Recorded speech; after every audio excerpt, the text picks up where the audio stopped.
All right, today we're jumping into one of the most foundational stories ever told, the Genesis account of creation, the fall of mankind, and the Great Flood. It's an epic tale that kicks off in a perfect paradise, takes a sharp turn with one act of defiance, and, well, it builds to a cataclysm that literally reshapes the entire world. So, here's how we're going to break this down. We've got four main parts. We'll start in the Garden of Eden and see how humanity ended up in exile. Then we'll look at how that one single mistake spiraled out of control into a world just filled with wickedness. After that, we'll zoom in on one man and his absolutely monumental task. And finally, we'll get to the flood itself and the promise that came after. Okay, so our story kicks off in what's described as a perfect world, the Garden of Eden. You've got the first humans, Adam and Eve, living in complete harmony. But their entire existence there hinges on one single choice and a moment of deception that is going to change, well, everything. Now, this wasn't just about, breaking some random rule. This one act of disobedience, which was sparked by a serpent's deception, it basically creates this massive crack in the fabric of their reality. It's the exact moment humanity gets exiled from that perfection, and the whole human story pivots from harmony and ease to hardship and struggle. And you can really see just how massive this change was. I mean, look at the contrast here. Before, you have innocence, everything provided for, a direct line to God. And then afterward, the world is suddenly defined by sin, the daily struggle to survive, and this deep sense of being exiled. This huge shift really sets the stage for everything that comes next. So let's move into our next section, because that first act of disobedience, it wasn't just a one-and-done event. Nope. Think of it like the first domino to fall, and it starts a chain reaction that leads to a really rapid and tragic decline over the next few generations. And wow, the consequences hit hard and fast. I mean, in just one generation, the sin that started as a choice now shows up as a violent, deadly action. Adam and Eve's own sons, Cain and Abel, have the first sibling relationship outside of the garden, and it ends horribly, in jealousy and murder. You can see this slippery slope, right? It all starts with a single act of jealousy. From there, as society gets bigger and splits into tribes and cities, that spiritual connection starts to wear thin. People start turning away from worshiping Jehovah, a name for God used here, until you get to a point where it's described as a world where people's thoughts were just constantly evil. This wasn't just about people behaving badly. It was a total spiritual breakdown.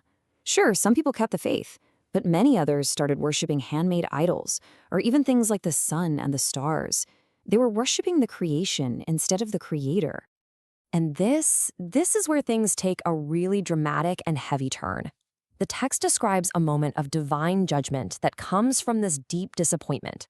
The wickedness had just gotten so out of hand that a full reset is decided on, a plan to literally wash the world clean. But even in this world that's just drowning in evil, the story suddenly zooms in on one guy who is completely different. And this man, Noah, he's given this monumental, honestly unbelievable command that's going to push his faith to the absolute limit. So who is this Noah guy?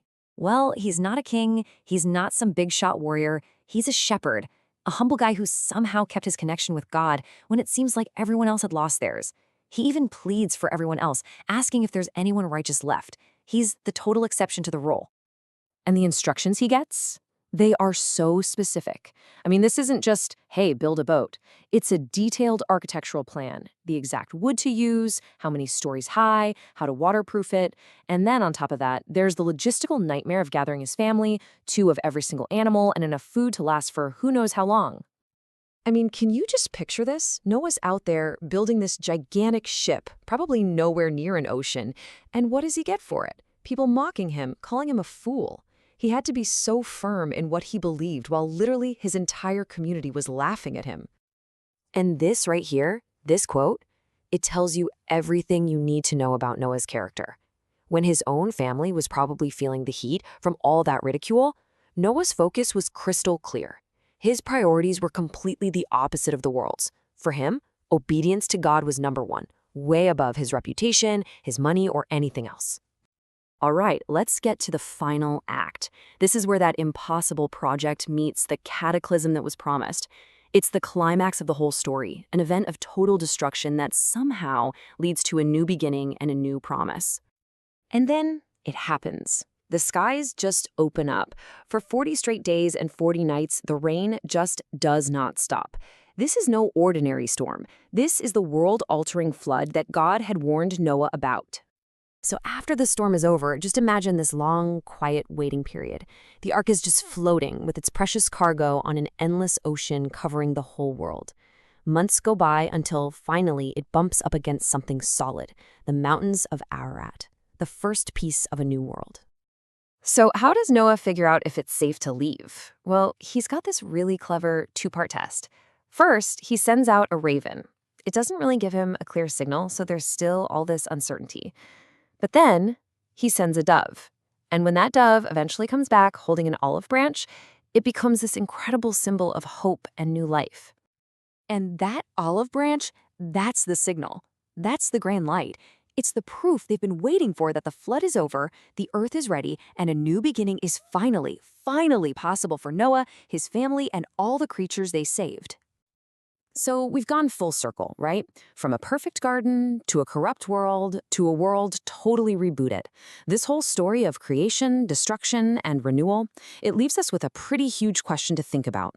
When you're facing an absolute crisis, when everyone around you thinks you're crazy, what does a story like this tell us about what it means to have faith?